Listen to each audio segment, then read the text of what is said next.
To give a special introduction to our first speaker, Leonid Pastor. Many friends and colleagues are here today to help celebrate Leonid's birthday and to honor his influential contributions to mathematics and physics. Some highlights of his work include level spacing universality and central limit theorems for various classes of random matrices, the famous Marchenko-Pastur law for covariance matrices, and of course his foundational work on the mathematical foundations of localizations with Goldscheid and Molchanov. Leonid, I have learned a lot from you over the years. I value our friendship as well as your wisdom and insight. So happy birthday.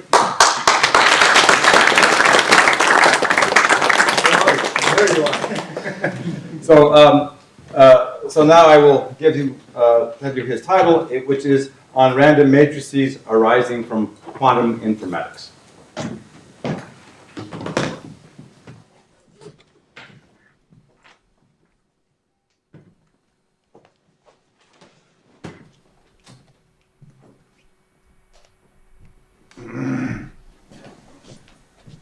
First of all, I would like to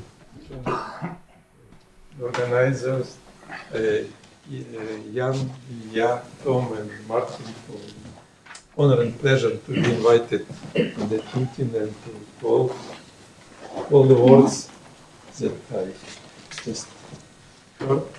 And the Newton Institute, of course, for the hospitality and the friendly and creative atmosphere. And the subject of my talk is, as you see, it is not now.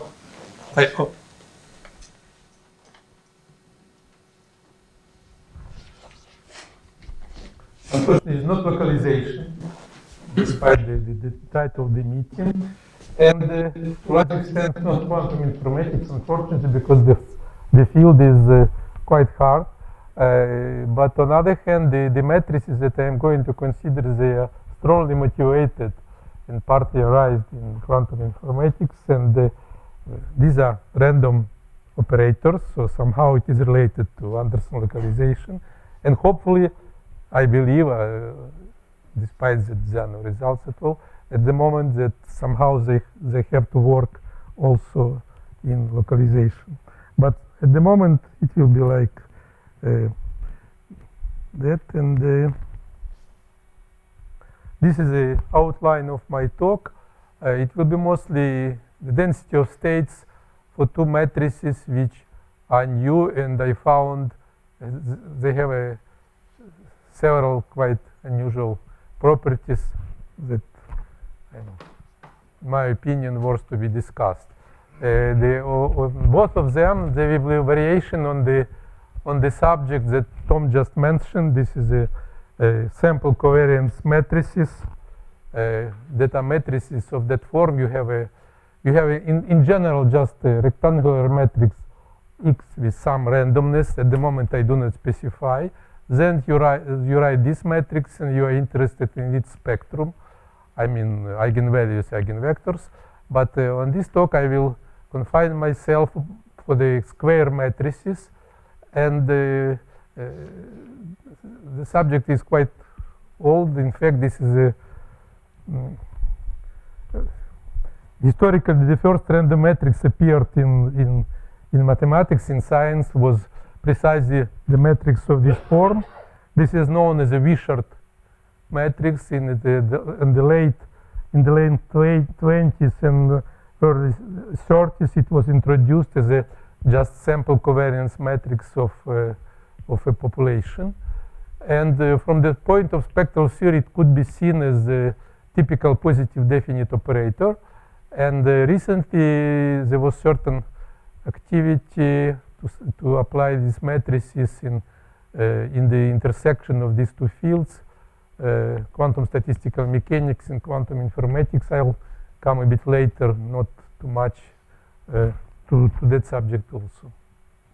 So the first, there will be two matrices. The first one is of that form. You take this X as a sum of real symmetric and real antisymmetric matrix, and you assume something about the probabilities, about distributions of the both, and then you take this sum, and again you form this product, and then you get a real symmetric Hermitian matrix, and you are interested in its, in the first level, as usual, you're interested in density of states, and then of course of very many things that are in random matrix theory and the random operators also. As I said before, if we take as x, so the standard, the conventional, historically the first one, the case when x is just the rectangular matrix with all entries IID Gaussian standard, expectation 0, variance 1. And if you take,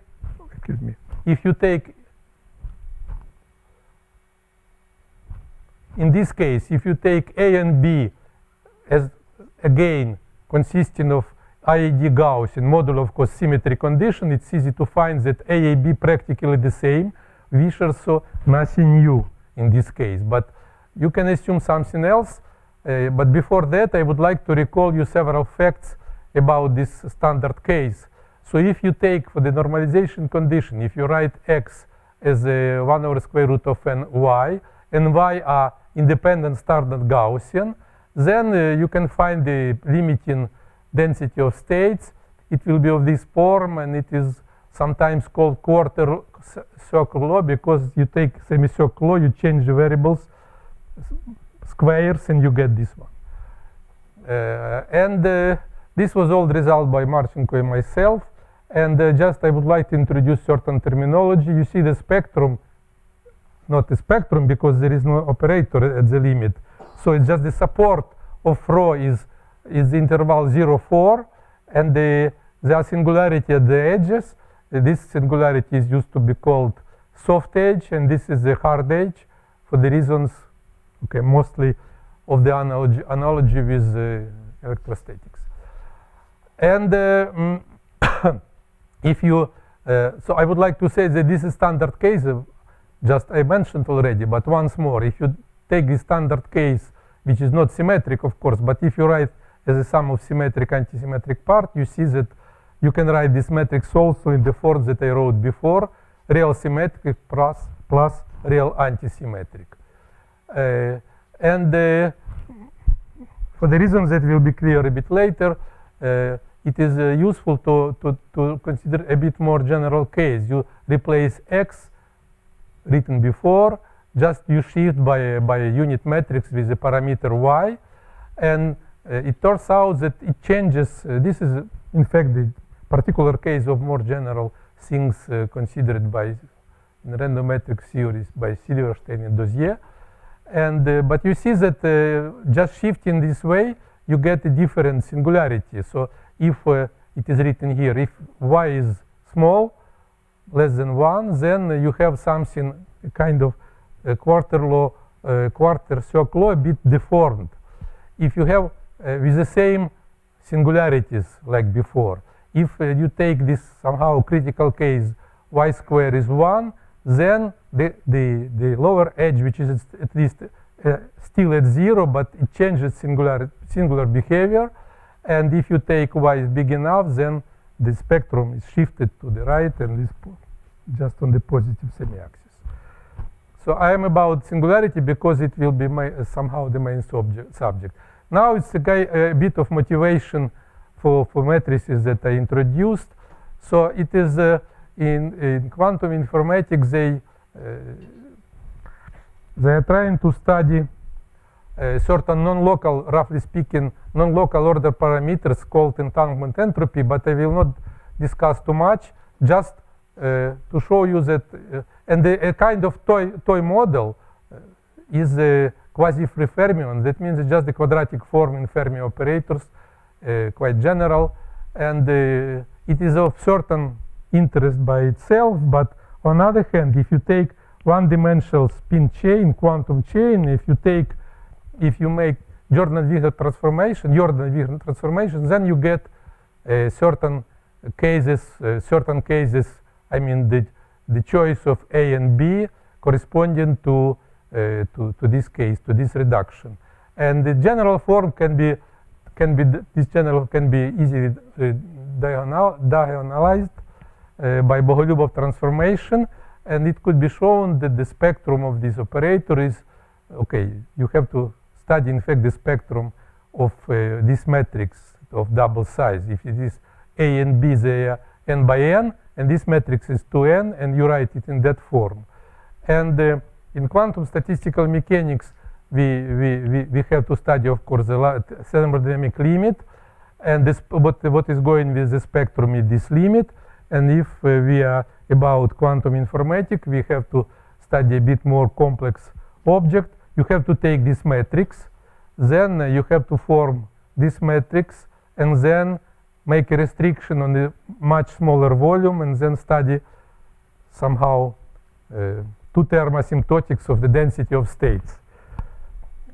So it is a kind of, I mean, motivation to study these matrices, because I repeat, what do we have here? We have A because these are Fermi operators, A is in general Hermitian, and B is complex anti-Hermitian. But if, for example, this Hamiltonian comes as a result of Jordan-Wigner transformation, then A and B are real, still symmetric and anti-symmetric, and these are matrices similar to those that I mentioned.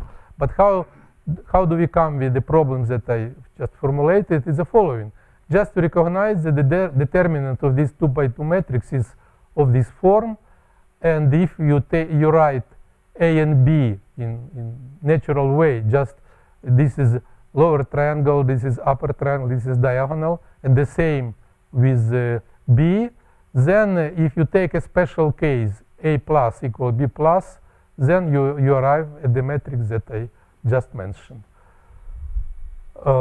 And of course, I assume the simplest possible thing. So I have this lower triangle matrix, and I have here just a shift diagonal matrix.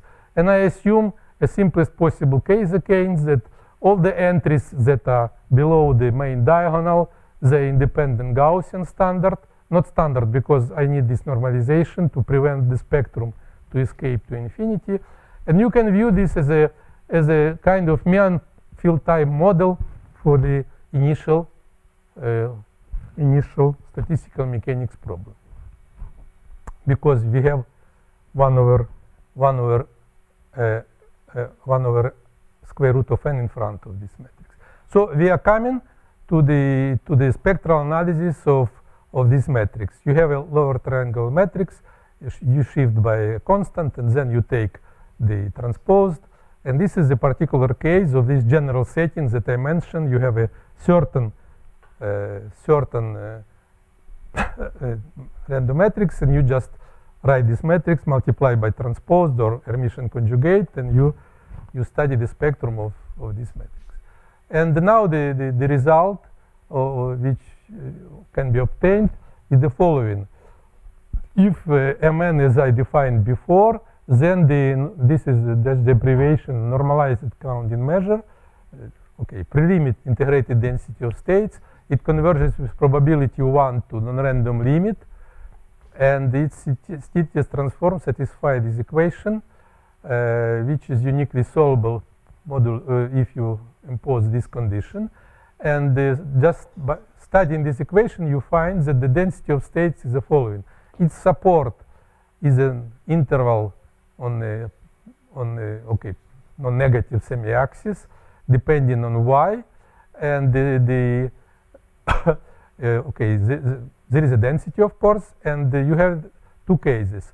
Either if y is a shift, I remind you, is not 0, then you see the lower edge is approaching quite fast 0. I am taking y small, and the upper edge approaching something. And the asymptotics on the upper edge, it is standard soft, but if you take the lower edge, the asymptotic is unusual. At least myself, I see this for the first time. practically the most strong singularity possible, because you see it is just integrable. If you write the density, just the integral from 0 to a given lambda, so corresponding distribution function, it will tends to 0 just as 1 over log. So quite weak, I know, So, 0. in your a minus there, you have an e to the 1 over y squared? You mean a minus or? Sorry, you mean? Minus. No, y tends to 0. Yes. Yes. Then it blows up. Huh? I mean, you want a minus in the exponential, I suppose. Yes. E minus. Here? No, sorry. No. In the definition of a minus. Here? Next one. Next. No. My God, I don't see what you show me, please. No, a minus. Yeah, A minus is yeah. defined here. It is just the support of the measure. Yeah, but the exponential, you say you have e to the 1 No, over y this is squared. just e itself. Yeah, but the next E. The next My God. E. No, forget. This is a strange thing. It is just, excuse me, yes. Okay, that's what I was trying. Yes. That's what I was trying to point out. Yes, yeah. And Now I understand. I have another question. Yeah. Why do you multiply by its transpose? Is that natural for studying the density of states? You form the Bogoliubov matrix, and Yes. then you add something, and then you Yes. multiply it by its transpose. Yes. So is that? So what is that? Why did I take why this? did you This? do that, and why does it? Okay, how first is it of all, related? it is doable. not the last reason, but another reason, because why I'm paying so much attention to the singularity at the lower edge, because it determines the type of phase transition in that model, and the standard thing, if you take, say, translation invariant case, the simplest case that come out from say for transverse the quantum Ising model, you take Ising model with the transverse field. The simplest case, you have A just Jacobi, 1, and diagonal, and B is just one diagonal. So you get just Laplacian for this case, and the singularity square root. Yeah. And this corresponds to the standard phase transition. Here, the phase transition is quite different. And on the other hand, the phase transition, the type of phase transition determined later.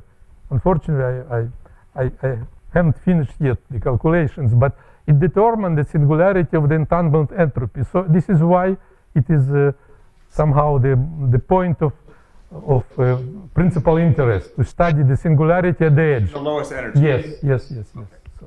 So because you see, the situation is follows. You have the spectrum of that matrix, A bold phase. It is symmetric with respect to the origin, and here you have a gap, and just vary in y, which is in fact analog of the transverse field, of the amplitude of field. You close the gap. In that moment, you get a phase transition in that model. Quantum phase, simplest possible quantum phase transition, which is in quantum Ising model. So you want to understand that? Yes. And I am trying to follow this line of argument. Maybe I have to say thank you very much for. So now a few words about the proof. It's not too complicated, but there are some new points. So I use the standard technique, which was, in fact, goes back to our paper with Marchenko, with certain modification that for this more than 40 years arrived. So you pass from the density of states, you pass to its to the trace of the resolvent, to the Stieltjes transform. You do the things. By the way, I am very grateful to the Newton Institute. There was a certain semester in 2002 when I was invited by Nina Snage and John Keating for this meeting, and just here I learned what is a Poincaré inequality, and it turns out that it's quite efficient here. And you just immediately, since you deal, I will not discuss too much, but just believe me, but that by using Poincare inequality, which is a simple thing but quite efficient. If you have a one-dimensional case, if you have a random variable xi, just Gaussian standard, then the variance of any function, you take any function, you compute the variance, and it is bounded by the expectation of the derivative. And here I use the multidimensional analog. Unfortunately, it doesn't give asymptotically correct result. The constant which is here, it is not correct, but it gives always, at least myself, I don't know exceptions, the correct order of magnitude with respect to n. And I just would like to draw your attention that the variance, you see, if you write Gn, the normalized trace of resolvent like this, in this way, you see this is standard form, just arithmetic mean of some random variables. Random variables are eigenvalues. So you could believe that the variance would be the 1 over n, like it happens for IID eigenvalues, for IID random variables. But you see that it's 1 over n squared. And it is therefore the simplest somehow manifestation of the repulsion of the levels, because they are much more correlated. They do not want to be whenever you assume they are, and this is why you have this quite strong, reducing of the correlation. So because of that, you do not bother about everything after this observation. Everything is easy. You write just resolvent identity. You just make the expectation, and you see here you have a product of two, of your initial thing and new randomness coming here. But because of this, you can just factorize this expectation, and you'll arrive easily to the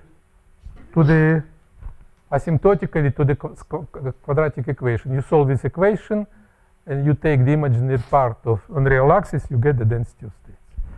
So it is a more or less modern way to prove this Marchenko-Pastor law. And now I would like to try to apply this technique for the case that I mentioned, when you have triangular matrices, lower triangular matrices multiplied by its transpose, and you see that still you have the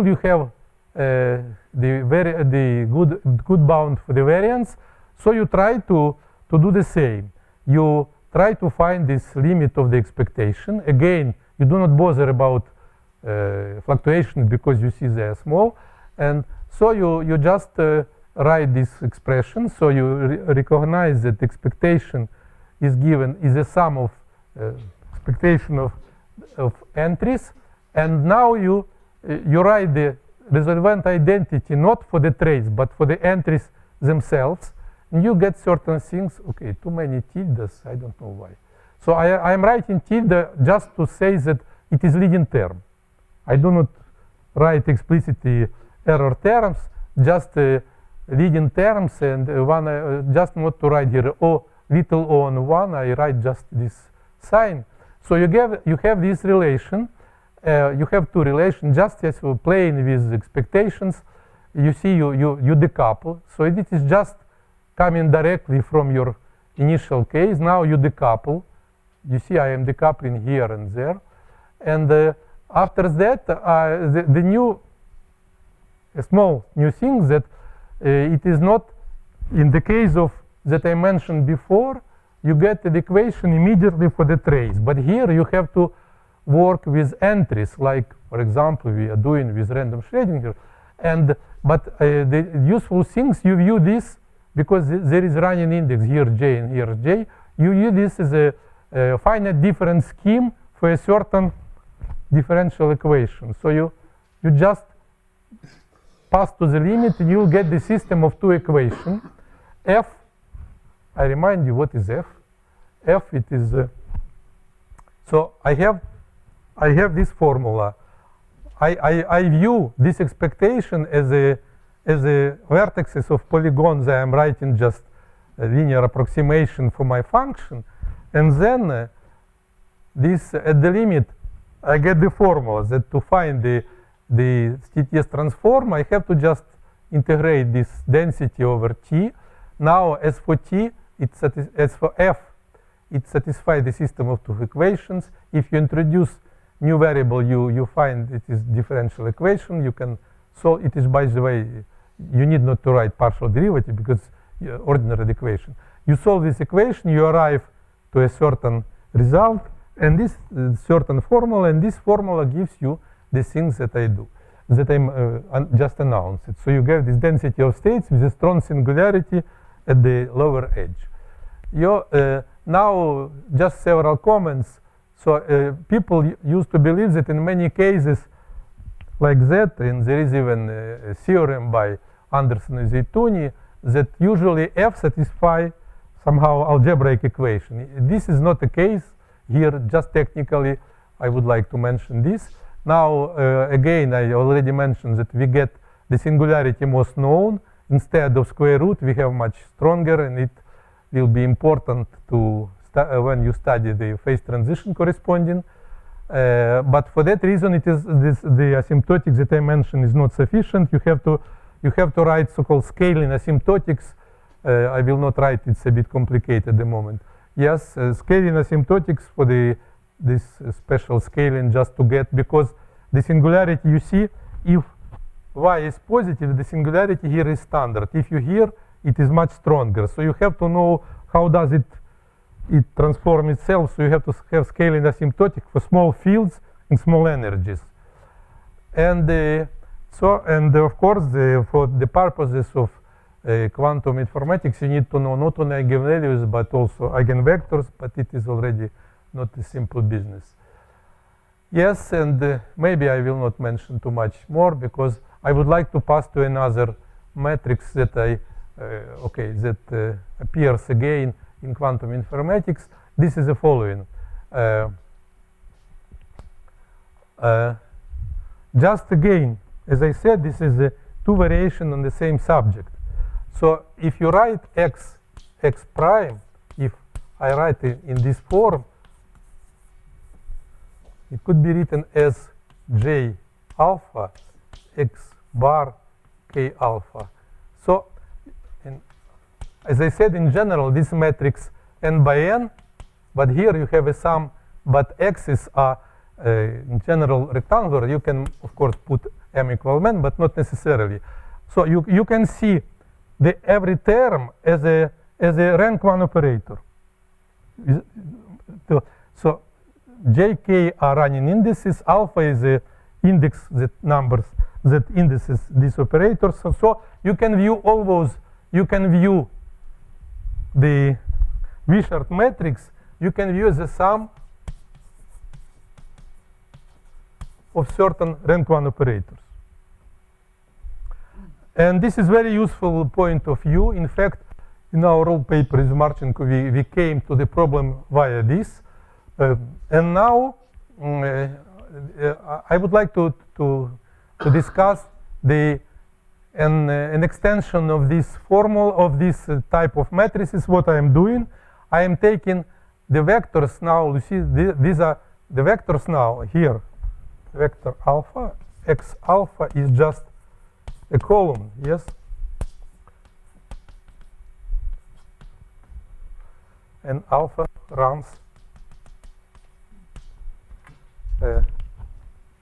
But now instead of, now a bit of, okay.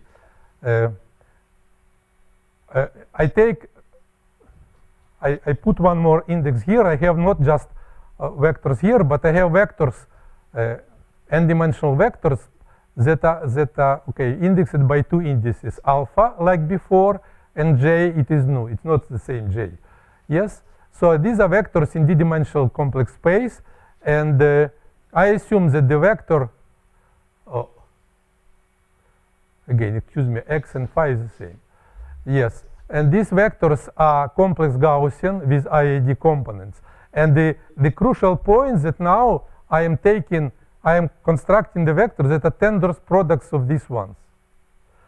So I have a fixed number of copies, of replicas, if you want, of my vector x, and I put the now just you see what is changing, the change in the upper index. So I have these things, and after that I form the same. So the final form is similar to that, but each x now is the tensor product.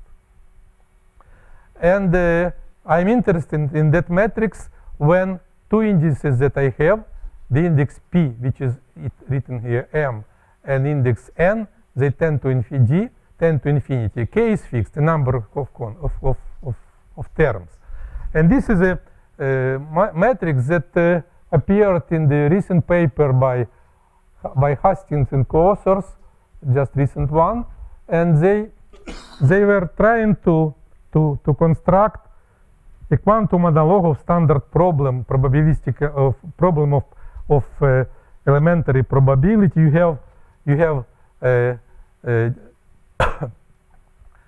have D boxes, and you have P beans, and you distribute the balls among the beans, and then you are trying to understand what is the corresponding distribution. Sometimes it's Poisson, sometimes it's different, depending on the regime. And just analyze this problem. This is a quantum informatics jargon for this problem. Yeah, and analyzing these problems, they found again these distributions that we found Ms. Marchenko a long time ago. And it was a bit strange, and when I seen the first time this result, I was a bit surprised, because if I would be asked before what kind of distribution one has to get in this case, I would never, said immediately at least that it will be this distribution. Nevertheless, they found this distribution. Marchenko Pastor? Yes. So if you take, I repeat, there are three parameters. There are three numbers. D, this is dimension of the space. Your matrix D by D. Yes, you have this constructed from P one dimension, or rank one projections. But each projector is not just on the vector in the space, but the tensor product. And what is the point? What would be my reason to say that I do not believe too much in that result? Because you it is written here. If you compute the number of free parameters, so if you take just, you see, when you are doing the tensor product of k copies, yes, then how much, so if you take an arbitrary vector in tensor space, its dimension would be d to the power k. So in that case, you would have d to the power k parameters times the number of terms. But here in tensor product, you have just d over k, d times k, much less. And everybody either knows or feel in random matrix theory, because it's a kind of mean field, that you have to have a lot of parameters to get the much more than dimension of the space, like in random Schroeder potential. So the number of parameters is much less, and nevertheless, it gives still this law. And it is a kind of, I know, a nice thing to see. So how to prove? This is what I am, it is written here, it is just the version of that I wrote. So we view this matrix. Now it's useful to view this sample covariance matrix. It's analog as a sum, as I said before, rank one projections. And now it's again a bit tedious story to prove that the bound is much less good than before, but nevertheless you can prove the variance vanishes like before. In that limit, it is important to say, I forgot, and it is like in our paper with Marchenko, you assume that the dimension of the space tends to infinity, number of terms also, but the ratio is finite. So a kind of concentration, yes? So we are in this asymptotic regime, and you use a gain. Now I am writing the resolvent identity, but in just trivially, I am writing this identity, and then a crucial thing is to recall that there is a rank one perturbation formula. So what I am doing, I am taking just, you see, I am taking in that sum, I am taking the every term of the sum, and now I am writing G. I am looking at G as a perturbation of the matrix in which precisely the very same term is absent. Here is a formula. You see, I am writing G. This is just rank 1 perturbation formula, but a perturbation is precisely the term number alpha. So the function, the matrix, the operator resolvent G alpha, it is just the resolvent of this matrix in which a given alpha is absent. Yeah? Yeah, I'm finishing things. Yes. So you do these things, and after that you arrive to the formula a bit more complicated. And now the crucial observation that you see there is no phi alpha in G alpha. So you can make the averaging in two steps. First, you do not touch G alpha, you just make average in respect to phi, and then you do the rest, which is after that is almost automatic. And okay, you get after all these things, you get the equation, which is in fact the same quadratic equation that I wrote before. And the only difference that here you have to write certain bounds, but it is much simpler. In fact, you are just writing, you are dealing with just the variance of quadratic form of certain non-random matrix, which is a simple business. And so you get this result, and this is justification, not justification, because in the paper of Hastings and the co-authors, they did the rigorous proof, but by moment method. It is complete mess. The paper is 50 pages. It's quite hard read. Could you imagine computing moments of the matrix, which is a matrix product, tensor product? And they considered two cases: Gaussian case and the vectors, these phi alphas on the unit sphere. But just by using something that we did with Alain Pajor before, you can replace the vectors on the unit sphere by any vector which whose distribution is log concave. So it is more or less standard business now, and you get this equation. Just concluding remarks. So the things that are written here, you need the crucial thing in this lemma, as I said, the bounds for this you see this bound, which is very important, and it requires this already here. Already Poincare inequality doesn't work. You need something different technique related to martingales. Well, and just to mention that there is a certain collection of problems that you do in random matrices. First, of course, density of states. Somehow it is step number 0. Then you are interested in, for example, in fluctuations in central limit theorem. Then, of course, you are interested in local regime, in repulsion and spacings, which is here, I believe, could be quite interesting, but not simple to do. But even on the level of fluctuations, you see the big difference, because you see the classical case corresponds to the k equal 1. And if k equal 1, we recover again 1 over n squared. And this is a correct normalization if you do central limit theorem. But here, you have less. So the central limit theorem should be, again, for the normalization, quite unusual from the point of view of conventional probability. And this is a work in progress that I hope will finish soon. So, thank you.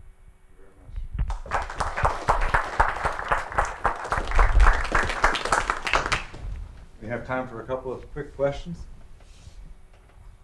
For a random matrix of the form X transpose, I usually can get some intuition about the behavior near 0 by thinking for every eigenvalue there is a mirror image at negative. You know what I mean? If X is an eigenvalue, then minus X. Yes. And I'm asking... You mean you would like to present it in this form? I forgot this. Well, I really want to ask whether you have some intuition of why you get this very strong singularity. I mean, you said it's the strongest possible one. Yeah, because the intuition the following.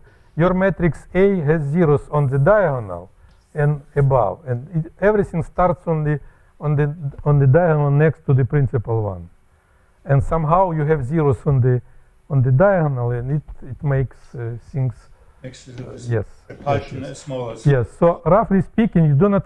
What is the reason to have this singularity? Because my intuition is the following: you see, you have the more or less general case of positive definite matrices, and because of Gaussian fluctuations are very strong. So if you have, as you said, negative things, because of you take a square, they have no possibility to go to the left, but so they are accumulating near zero. And here, because of zeros, so it is much stronger. This is my intuition.